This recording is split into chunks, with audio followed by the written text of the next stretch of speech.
Speaking of great voices, Bill King has a great voice and an unmistakable sound as well. He's the king of college football talk. He hosts on Nashville Sports Radio 6 to 9, and he brings us some of his time Tuesdays on Halftime. Hey, Bill, good afternoon. How are you? Hey, guys. What's happening? Well, we did a little bit of the NFL draft over the last couple of days, but I needed to get your opinion on the firing of Chris Lemonis at Mississippi State, the coach that coached the school to their only national championship in any sport. Admittedly, the 2 years after that were not very good, and they haven't had the best of season this year. What did you make of that? I could see them firing him. I don't know what the point of an late April date is. I don't think that's going to get necessarily a jump on the candidates out there that you're going to have a chance to get. It's an attractive job. So, again, I could see the end game. I don't necessarily get the timing unless there was a meeting where the hand was forced. Now, that might have happened. Mm-hmm. Well, it also showed, I think Mississippi State, they view baseball in a very specific way there. That is, if you were to say the schools in the SEC that openly identify as a baseball school, I'd say Vanderbilt and Mississippi State are the two. Would I be right on that? Yeah, and I understand because of the football brand, but probably the mecca of college baseball is probably Baton Rouge and Alex Box. Now, again, different athletic department, way more powerful, right? So we probably look at that as overwhelming, but LSU's got so much history. And, hey, guys, now that we got Texas in the league, and clearly by, 5 games in first place, there's another one.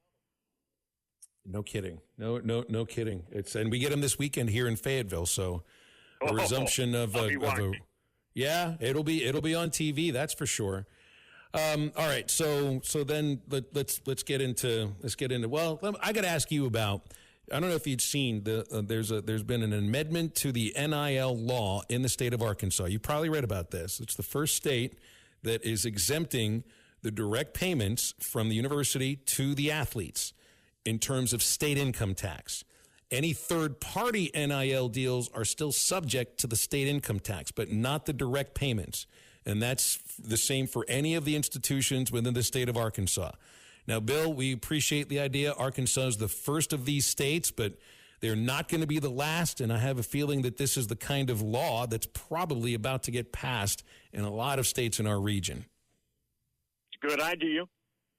It's an attractive idea. There's another state, I don't know if it was Florida, might have been, that's talked about this. They haven't taken it as far as Arkansas has as of now.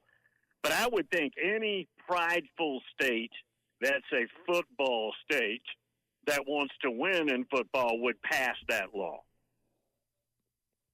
Well, and there, like we said, there are many others that are all around our region that are doing the same. Tennessee doesn't have a state income tax, though. Is that correct?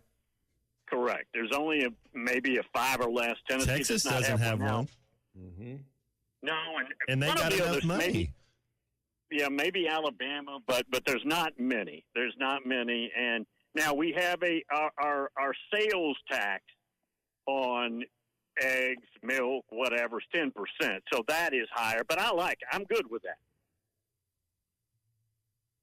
Hey, did you see Phil had brought this up with us, and I was kind of wanting to get your opinion on what 2 coaches would you follow around a golf course? They got Shane Beamer and Houston Nutt Urban Meyer and Mike Norvell. But what would be 2, like if you had to go out to the course one day, what would be 2 coaches you would kind of like to see paired up at the golf course?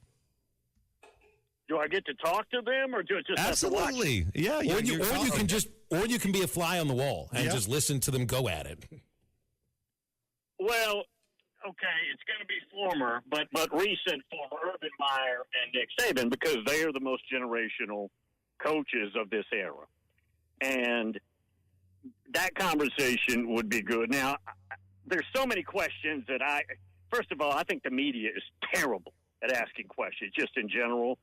And so I would love to be involved with that conversation. If I'm just listening to them, I probably could care less.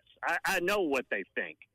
But if I could ask the questions that I want to ask, then that would be those two by far. Now, if he was still alive, if you just wanted to have fun, and again, he worked on my channel, Mike Leach, just, again, for the frivolity of it, but God rest his soul, he's not with us.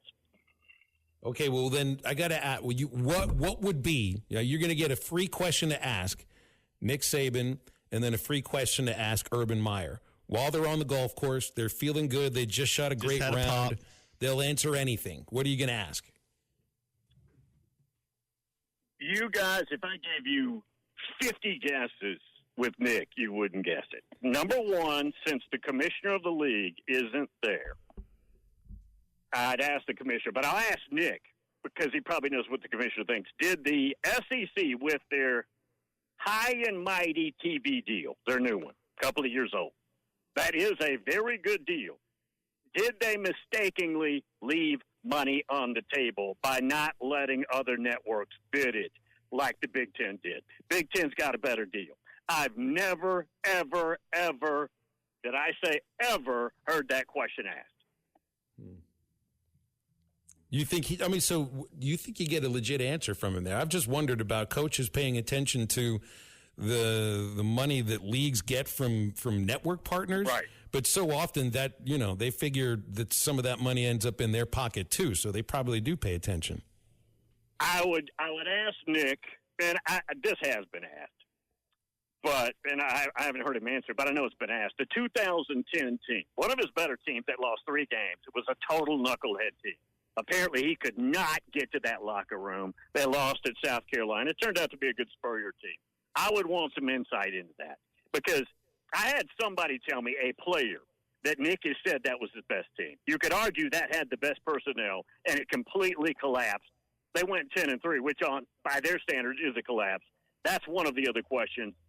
Urban Meyer, I'd probably want to know at the end when his assistant, Coach Smith, was in all the trouble, and then he got into it with the chancellor, how that went down. Because they clearly did not like each other. He and that chancellor retired shortly thereafter, and that was his end. That was it for Urban. So I'd want to know probably something like that, and probably the year they won the national championship, which was 2014, the first year of the playoffs. I'd want to know early in the year when they lost to Virginia Tech, and everybody trashed them, and I probably did too. What was the turnaround that led them to go all the way? Huh. Did you see the 60 Minutes interview with Belichick? And I forget the name of the reporter who asked the question that everybody wanted to ask, and he didn't get an answer. But the non-answer came from Jordan Hudson, Belichick's girlfriend. And I'm reading a little bit. You saw videos of her on the sidelines at North Carolina practice. She walks out to talk with Coach. Apparently, she has a North Carolina email address, is answering emails for Coach, is not an employee of the university or anything. And just, you don't know what to believe when you read. But on a story that you see in TMZ and a couple other spots, there's some who think that the Jordan Hudson situation could end up affecting the North Carolina football team in not so positive of a way. And so this interview was so awkward, and you just kind of wonder about, how that, not how it played in terms of why the NFL wouldn't hire him, but did North Carolina realize that they were getting both at the same time? Belichick is always awkward with the media, but this was another level because of Jordan Hudson interrupting him. Apparently, they cut out most of it. They said it got way worse. At one point, she stomped out of there, reportedly, and expected him to follow, and he didn't. Apparently, it got pretty rough. And, again, since we're all guys sitting around at a bar, right, why wouldn't she want that question answered about how they met? I think we know, but we'll just leave it at that. Well, I mean, it's a meet. If it's a meet cute, they're going to want you to talk about it. If it's not a meet cute, then they don't. Yeah, pretty much. Here's how I worded it on my show. I said, if there's kids in the car, I'm going to be nice. I think they met through an arrangement. How about that? That's clean. They got set up, right? That's the same as getting set up. Yeah. It's a blind date of some sort. Yeah. Some sort of a blind date. Yeah. Did you have an opinion on Shedeur and his slide and why it happened in the draft? My opinion is thank you very much, because me and the audience have had unlimited fun with this. You wouldn't believe some of the comments. The lesson is the kid's not that good. And when you attach daddy ball to it, which is all that kid's ever known, daddy ball, and or you want to call Dion a pageant mom, either one, it's a red flag. And if he was that good, they would overlook that, because the first and foremost thing to do is you want to win. And I'll get over Dion and the maintenance and all that. If this kid's going to win games and I'm the GM, who cares about all that other stuff? It means they don't think he's that good. I had one guy text the show and said, Dion, in the mornings when he prepares Shedeur's lunch, cuts the crust off his peanut butter and jelly sandwiches. That was about the funniest thing I ever heard. I think that does put a little, shine a little light on. Y'all have been having a good time on your show this week. Yeah, that's another one when they go fishing, he puts the bait on the lure. There's a bunch like that. Bunch of them. BetOnline is the world's most trusted betting platform and your number one source for all your sports betting action. Baseball season is in full swing, and we're into the home stretch for NBA and NHL playoffs. BetOnline has more ways to stay in on the action with the latest odds, news, and scores, even live in-game betting while the games are being played. With the largest selection of odds on everything from the MLB, NHL, and UFC, BetOnline remains the number one online source for all your sports wagering information. In between games, head over to BetOnline Casino with all the top Vegas-style games, including poker and live casino. BetOnline, the game starts here.